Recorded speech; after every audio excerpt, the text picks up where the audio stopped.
हर हिंदुस्तानी के जहन में, दिल में कभी ना कभी आ ही जाता है और वो सवाल है कि आखिर इस देश का बंटवारा क्यों हुआ, किसने कराया, आखिर वो कौन से कारण थे जिसके चलते देश बटा। क्या जिस उद्देश्य से देश को बांटा गया वो उद्देश्य बंटवारे से पूरा हो चुका है? अगर बंटवारे का लक्ष्य पूरा नहीं हुआ तो आखिर बंटवारे का मतलब क्या रह गया? ऐसे कई सवाल हैं दर्शकों जिस पर समय समय पर बहस होती रहती है, लेकिन आजादी के 78 सालों के बाद भी बंटवारे की जिम्मेदारी किसी पर भी तय नहीं की जा सकी। अब एनसीईआरटी के नए मॉड्यूल ने बंटवारे के लिए 3 किरदारों को जिम्मेदार बताया है। इसमें कांग्रेस, जिन्ना और माउंटबेटन का नाम है। लेकिन जैसे एनसीईआरटी का नया मॉड्यूल पब्लिश हुआ, देश के सियासी गलियारों में हलचल तेज हो गई, आरोप प्रत्यारोप शुरू हो गए और अलग अलग तरह की बातें कही जाने लगी।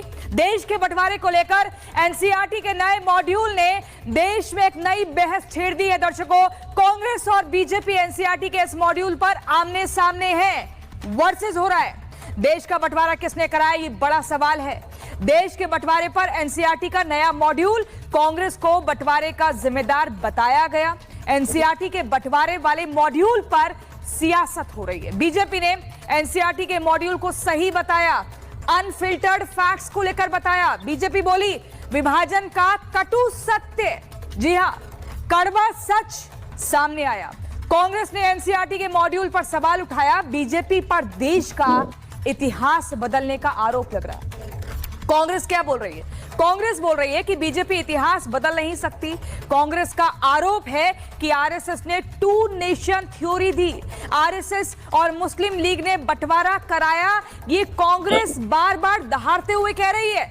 लेकिन आइए दर्शकों, आपको ग्राफिक्स के जरिए मैं बताती हूं कि एनसीईआरटी के मॉड्यूल में बंटवारे को लेकर क्या कुछ लिखा है, बंटवारे के लिए किसे जिम्मेदार बताया गया है। आपको समझना होगा कि आखिर विभाजन का जिम्मेदार कौन है। आपको हम बता रहे हैं कि तस्वीर बताएंगे, पर्दे खोलेंगे और सच्चाई से आपको रूबरू कराएंगे। देखिए, मोहम्मद अली जिन्ना, जिन्होंने विभाजन की मांग की, आप देख रहे हैं इस चेहरे को, इस चेहरे का नाम है मोहम्मद अली जिन्ना, नोट डाउन कर लीजिए। विभाजन की मांग की थी, कांग्रेस ने फिर विभाजन को स्वीकार किया। जो कांग्रेस आज बीजेपी को कटघरे में खड़ा कर रही है, आरएसएस पर आरोप लगा रही है, लेकिन कांग्रेस जिसने विभाजन को स्वीकार किया दर्शकों।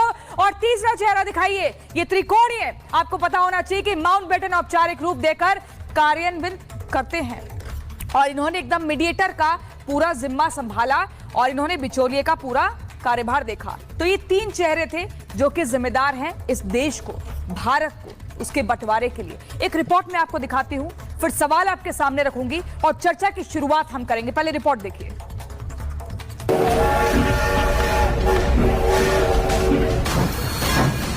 तू इधर उधर की बात ना कर, ये बता कि विभाजन हुआ क्यों।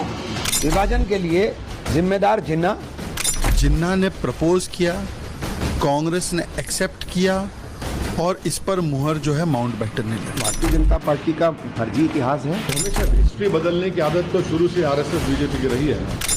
देश के बंटवारे को लेकर एनसीईआरटी के नए चैप्टर पर विवाद खड़ा हो गया है।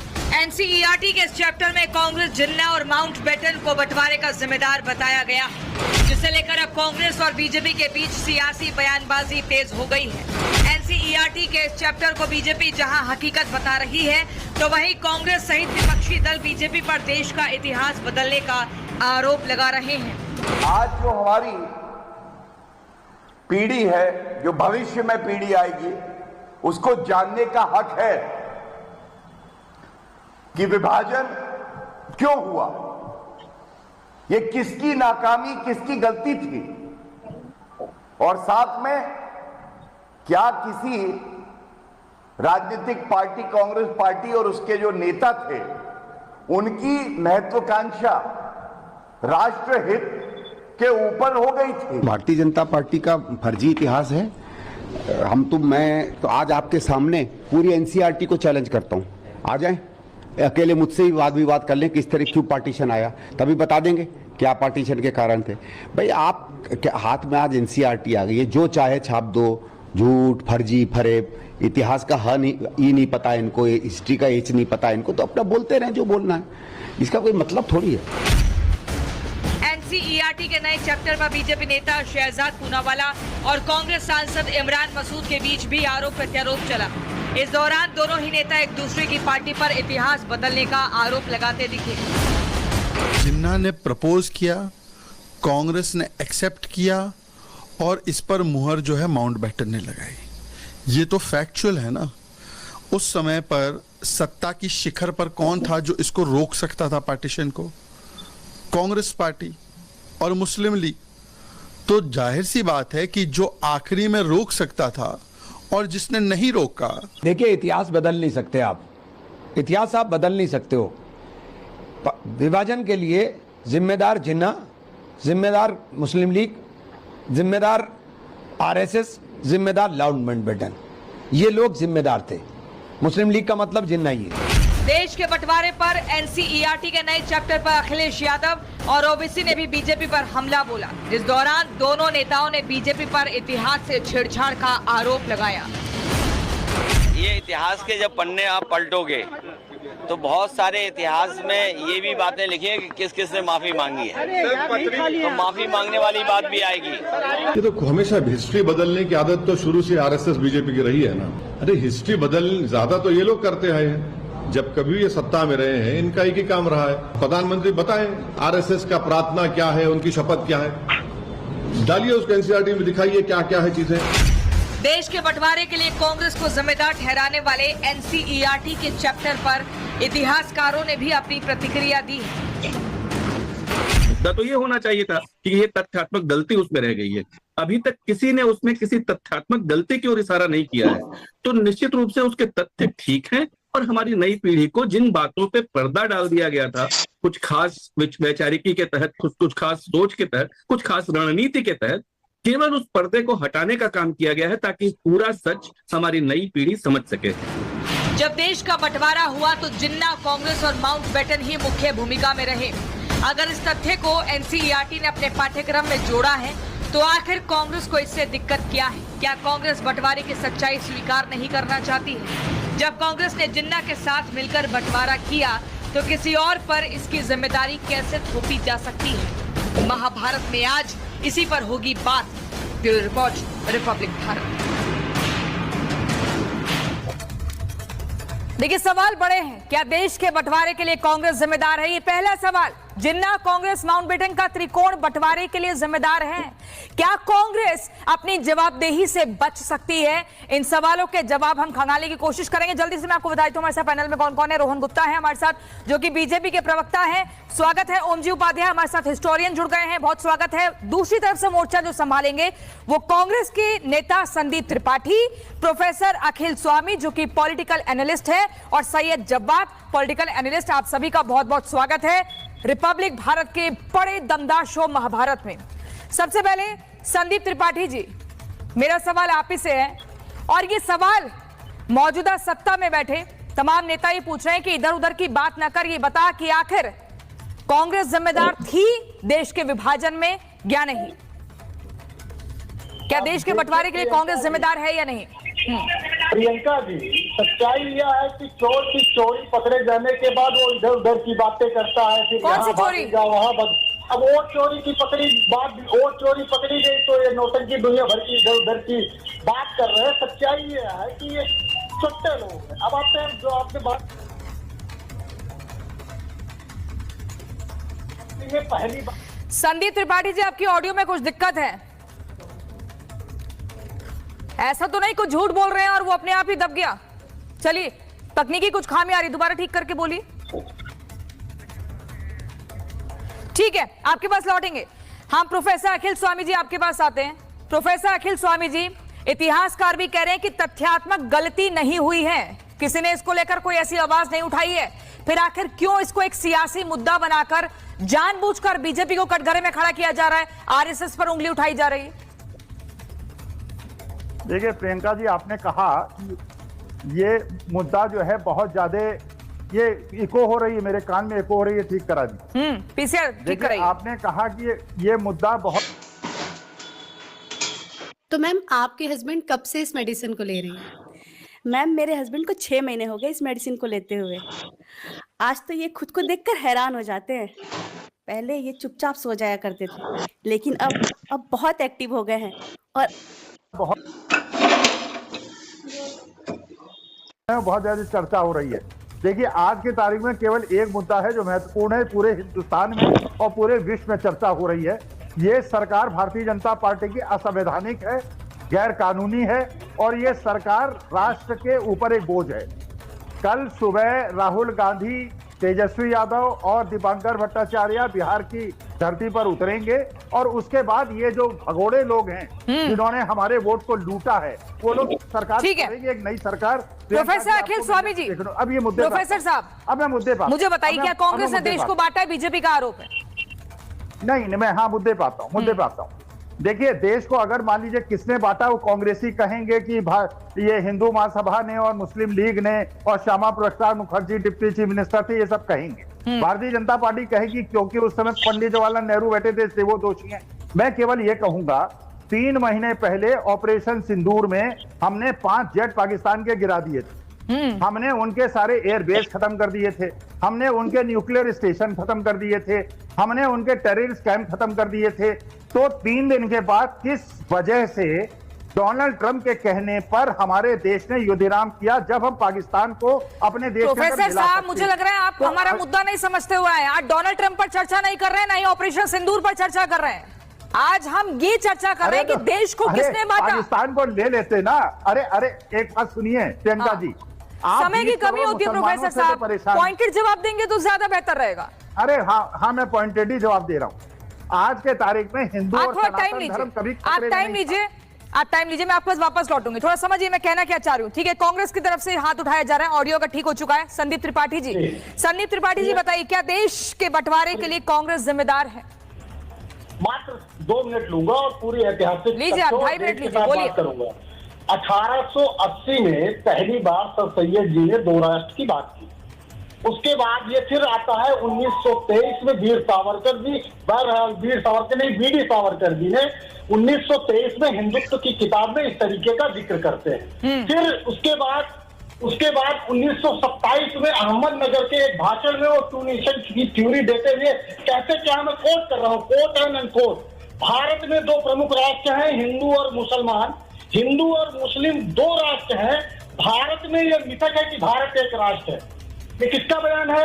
उन्हीं वीडी सावरकर, कथित रूप से वीर सावरकर जी का, वो 2 नेशन थ्योरी। उसके बाद 1930 में फिर ये बात आती है हिंदू मुस्लिम लीग के अधिवेशन में। 1930 के बाद 1940 में अधिकृत रूप से जो है मुस्लिम लीग इस बात की डिमांड करती है। अब ये स्टार्टिंग अंग्रेजों की तरफ से कब होती है?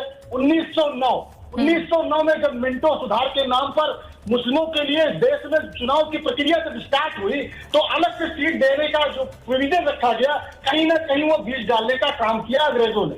उसके बाद वो 1919 में हुआ। फिर 1937 में जब चुनाव हुआ, 1937 में इस देश में पहली बार जब चुनाव होता है, तो कांग्रेस मुस्लिम बाहुल्य क्षेत्र में मुस्लिम लीग को चुनाव हरा देती है। फिर आती है हिंदू महासभा पिक्चर में। हिंदू महासभा पिक्चर में आती है, ये तीन जगह पर मुस्लिम लीग के साथ सरकार बनाते हैं और उस मुस्लिम लीग को मजबूत करते हैं। फिर जब दोनों तरफ से ध्रुवीकरण की राजनीति होती है, तो मुस्लिम लीग भी मजबूत होती है, हिंदू महासभा भी मजबूत होती है। फिर जब 1946 में चुनाव होता है, तो 923 सीट कांग्रेस, 425 सीटें मुस्लिम लीग और 25 सीटें हिंदू महासभा इस देश में जीत कर आती है। अब जरा आप बताइए, मुस्लिम लीग का कौन सा दावा बनता है जो ये कहते हैं कि जिंदा प्रधानमंत्री होना चाहिए था? 425 में प्रधानमंत्री बनेगा और 923 वाला बाहर रहेगा? तो बोलिए, खेलते हो तो देश को मूर्ख रखते हो। अब आते हैं, नेहरू जी ने क्या कहा 46 के पहले जब ये सारी चीजें हुई, इस देश में दंगा हुआ 16 अगस्त 1946 को, और वो दंगा में फैलाने में आरएसएस की क्या भूमिका रही, हिंदू महासभा की क्या रही, उस समय के हमारे पूर्वज। अरे ठीक है, अब आपने कह दिया, आपने पूरा इतिहास बता दिया 2-3 मिनट में। बयान सुन लीजिए। 1946 के पहले नेहरू जी का बयान है, वो कहते हैं कि हम किसी भी तरह से भारत की एकता को तोड़ने वाली योजना को स्वीकार नहीं करेंगे। उसके बाद जब दंगा होता है, इस देश में लोग मारे जाते हैं, तब वो उनका बयान होता है कि हम एक खंडित भारत से बेहतर एक मजबूत भारत चाहते हैं। विभाजन एक दुखद ठीक है। किंतु आवश्यक समझौता है। रुक जाइए, और पटेल जी को भी कोट कर देता हूँ। अगर विभाजन नहीं हुआ, पटेल जी कह रहे हैं, अगर विभाजन नहीं हुआ तो भारत का भविष्य अधिक हिंसक, अस्थिर और पाकिस्तान मांगने वालों को पाकिस्तान दे देना चाहिए। ठीक है रोहन गुप्ता जी, अब कांग्रेस को मैंने पूरा समय दिया, उन्होंने पूरा बता दिया, 2-3 मिनट में पूरे इतिहास के पन्ने पलट दिए, लेकिन ये भी कांग्रेस कह रही है कि बीजेपी को, जिसको इतिहास का ई नहीं पता, हिस्ट्री का एच नहीं पता, वो आए इतिहास लिखने और बताने वाले। तो क्या बीजेपी कांग्रेस को खलनायक की दृष्टि से दिखाना चाहती है? आवाज बिल्कुल प्रियंका जी नहीं सुन पा रहा था। हाँ। हमारे दूसरे साथियों ने क्या था, कांग्रेस के प्रवक्ता ने क्या, बिल्कुल मुझे आपके वहां से आवाज नहीं आ रही है। बट बहरहाल इतिहास का काम होता है। आज जब हम किताबों की बात करते हैं कि जो भी इतिहास में हुआ है उसको सच परोसा जाना चाहिए। इतिहास को किसको क्या नॉलेज है क्या नहीं वो जनता तय करती है। पर अगर हम इतिहास की बात करें तो 4 जून को जब ये मुसद्दा माउंटबेटन ने प्रस्ताव किया 2 नेशन का, उसको एक्सेप्ट किसने किया? उस समय की सरकार ने किया। उसमें झूठ क्या है? अगर सच को देश के सामने रखा जाता है तो उसमें आपको आपत्ति क्या है? पार्टीशन के टाइम पे वो जो एक्सेप्ट नहीं, वो कह रहे हैं हिंदू महासभा और मुस्लिम लीग की जुगलबंदी से बंटवारा हुआ, ये आरोप लग रहा है। ठीक है, जिम्मेदारी प्रियंका जी, हाँ। आज कौन था वहां पे? प्रधानमंत्री कौन था? किसकी मोहर से हुआ ये? आप कैसे बोल सकते हैं? अब जब लॉर्ड माउंटबेटन ने 2 नेशन थियरी दिया, उसको प्रधानमंत्री जवाहरलाल नेहरू ने एक्सेप्ट किया, ऑल इंडिया रेडियो से जिन्ना और नेहरू का देश के नाम पे संदेश हुआ। ठीक है प्रोफेसर साहब, आपके पास आते हैं। विभाजन का जिम्मेदार कौन? जिन्ना कांग्रेस माउंटबेटन ने बंटवारे की पटकथा लिखी, क्या इसी त्रिकोणीय की वजह से बंटवारा हुआ? क्योंकि इतिहासकार कह रहे हैं कि तथ्यात्मक रूप से किसी को भी आज के टाइम में कोई दिक्कत नहीं है। देखिए प्रियंका जी, 15 दिन में सरकार गिर जाएगी, एनसीईआरटी में चेंज करा ले, हम फिर चेंज करा ले और असलियत देश के सामने ले आएंगे। और मैं त्रिपाठी जी की एक बात से बिल्कुल सहमत हूं। और त्रिपाठी जी, आगे से कभी सावरकर को वीर मत कहिएगा। वीर हैं पंडित चंद्रशेखर आजाद, वीर हैं सरदार भगत सिंह, राजगुरु और सुखदेव। सावरकर को वीर कह के अगर आप पुकारेंगे तो मैं बिल्कुल विरोध दर्ज कराऊंगा। देखिए ये बात सच है, हमारा सनातन धर्म इतना मजबूत धर्म है, हजारों साल से जिंदा रहा। और रोहन गुप्ता जी 20 साल कांग्रेस में रहे, अब चलिए भारतीय जनता पार्टी में, अच्छी बात। देखिए 20 करोड़ मुसलमानों से 110 करोड़ हिंदुओं को डराने वाले 25 करोड़ आबादी है पाकिस्तान की, 15 करोड़ आबादी है। प्रोफेसर साहब, आप मुद्दे पर रहिए ना। देश का बंटवारा किसने कराया, ये बड़ा सवाल है। क्या वो त्रिकोणीय चेहरे ही जिम्मेदार थे? हिंदू महासभा ने करा। आप कह रहे हैं सरकार गिर जाएगी, तो बिरयानी खाने आप कह रहे हैं एनसीईआरटी का फैसला ही वापस लें, किताबों से उस फैक्ट्स को, इतिहास को हटाएं, वरना 15 दिन में आप सरकार गिराने का दावा कर रहे हैं। अरे प्रियंका जी, मोदी जी उसी के लिए बिरयानी खाने गए थे, उसी के लिए अडवाणी बिरयानी खाने गए या दाल मखनी खाने गए? प्रोफेसर साहब, आप इस तरीके से देखिए दुष्प्रचार कर रहे हैं, ठीक है, लेकिन इतना ज्यादा नहीं ना, आप डिरेल मत करिए। बिरयानी खाने नहीं गए थे? आप फैक्ट्स बताइए। बिरयानी खाने नहीं अभी बिरयानी खाने गए या दाल मखनी खाने गए, इससे हमारा और आपका क्या मतलब है? आप पहले ये बताइए ना, देश का अगर, अरे आप प्रोफेसर हैं, आप देश के युवाओं को सच्चाई से वाकिफ कराइए। अरे सच्चाई यह है कि जिन्ना जाके, उनको जिन्ना को अडवाणी जी जाके सबसे बड़ा सेकुलर बता के आए, ठीक है, और मोदी जी बिना बिरयानी खाने गए, और आप कह रहे हैं कि कांग्रेस दोषी है। अरे ये लोग जो है पाकिस्तान से दोस्ती करते हैं, ये पाकिस्तान से युद्ध विराम कर लेते हैं। जब ठीक है, मैं सैयद जवाद से भी एक रिएक्शन लेती हूँ। सैयद जवाद, क्या इस देश के युवा को, क्या इस देश की अब नई पीढ़ी को अनफिल्टर्ड फैक्ट्स के बारे में नहीं पता होना चाहिए? जी बहुत बहुत धन्यवाद प्रियंका जी, आपको और आपके सभी दर्शकों को मेरा जय हिंद, जय संविधान। बड़ा एक मशहूर शेर है कि हकीकत छुप नहीं सकती बनावट के उसूलों से, और खुशबू आ नहीं सकती इन कागज के फूलों से। ठीक है, आरएसएस के ऊपर आज महिमा मंडन कर रहे हैं भारतीय जनता पार्टी के लोग, सरकार है।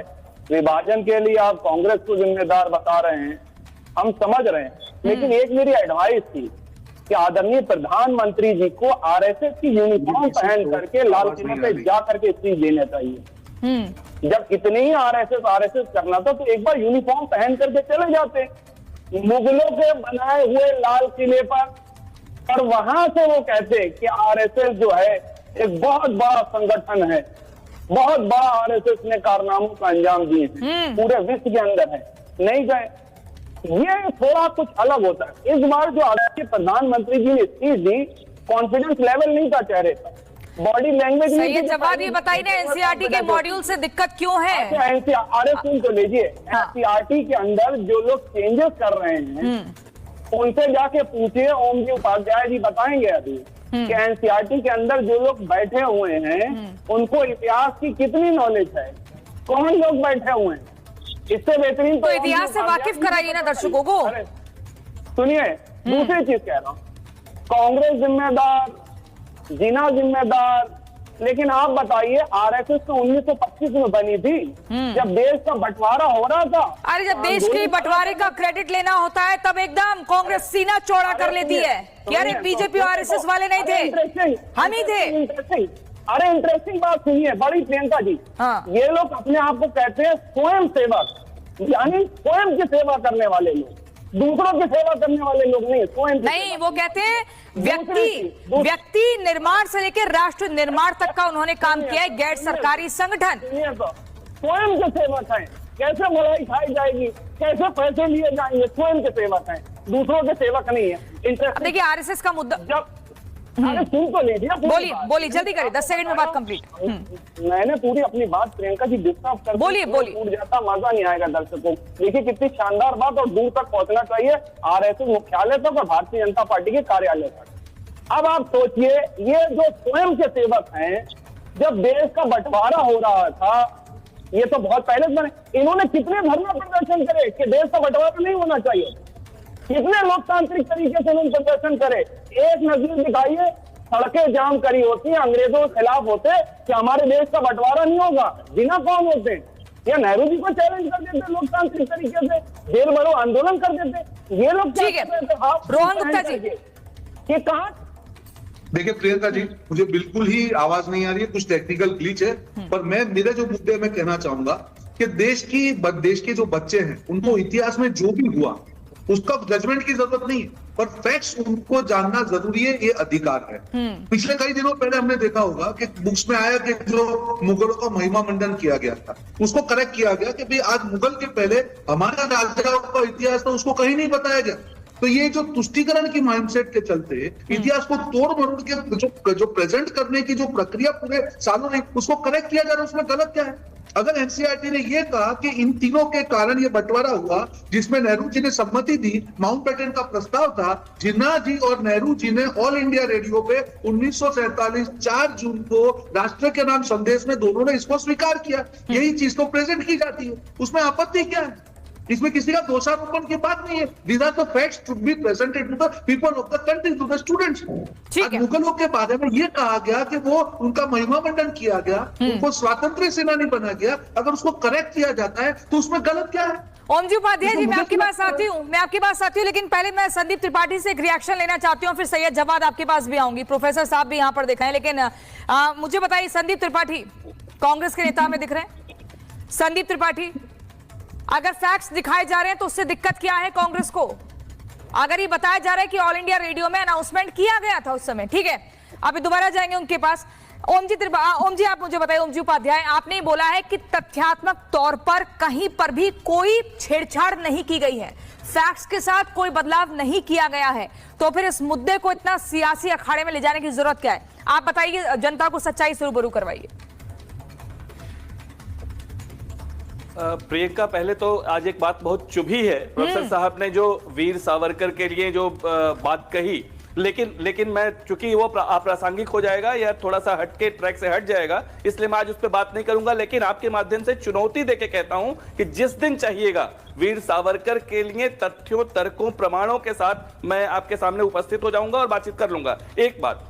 दूसरी बात, देखिए इसमें कहीं कोई दो राय नहीं है। मैंने अभी कहा ये बात कि कोई एक तथ्य बताइए ना जो उसमें गलत प्रस्तुत किया गया है। विभाजन की विभीषिका इस देश की, दुनिया के लिखित इतिहास की रेदर सबसे ऐसी घटना है, अनपैरेलल, दुनिया के लिखित इतिहास की सबसे त्रासद घटना है। ये कोई छोटी मोटी घटना नहीं है। 1.5 करोड़ लोग भेड़ बकरियों की तरह से खदेड़ दिए जाते हैं, अपने घरों से उखाड़ के फेंक दिए जाते हैं। 12 से 15 लाख लोगों की नृशंस हत्या होती है, और हमारी इतिहास की किताबों में सिर्फ इसलिए कि कुछ लोगों पे छींटे ना चले जाएं, इस बात को इस तरीके से हाशिए पर डाल दिया जाता है। कितनी लाइन में विभाजन की कहानी आती है इतिहास की किताबों में। आज अगर एनसीईआरटी ये प्रयास कर रहा है किसी ने कहा, शायद जब्बाद भाई ने कहा कि किस तरह के लोग लिख रहे हैं। आप देख लीजिए जिस तरह के लोगों ने ये पूरा मॉड्यूल तैयार किया है, उनके एकेडमिक क्रेडेंशियल्स को उठा के देख लीजिए, अनपैरेलल एकेडमिक क्रेडेंशियल वाले लोग हैं। इस तरह की बातें मत कीजिए बिना जाने समझे, और इसीलिए मैं चुनौती देके कह रहा हूं कि कोई उसमें अगर तथ्यात्मक गलती हो तो बताइए।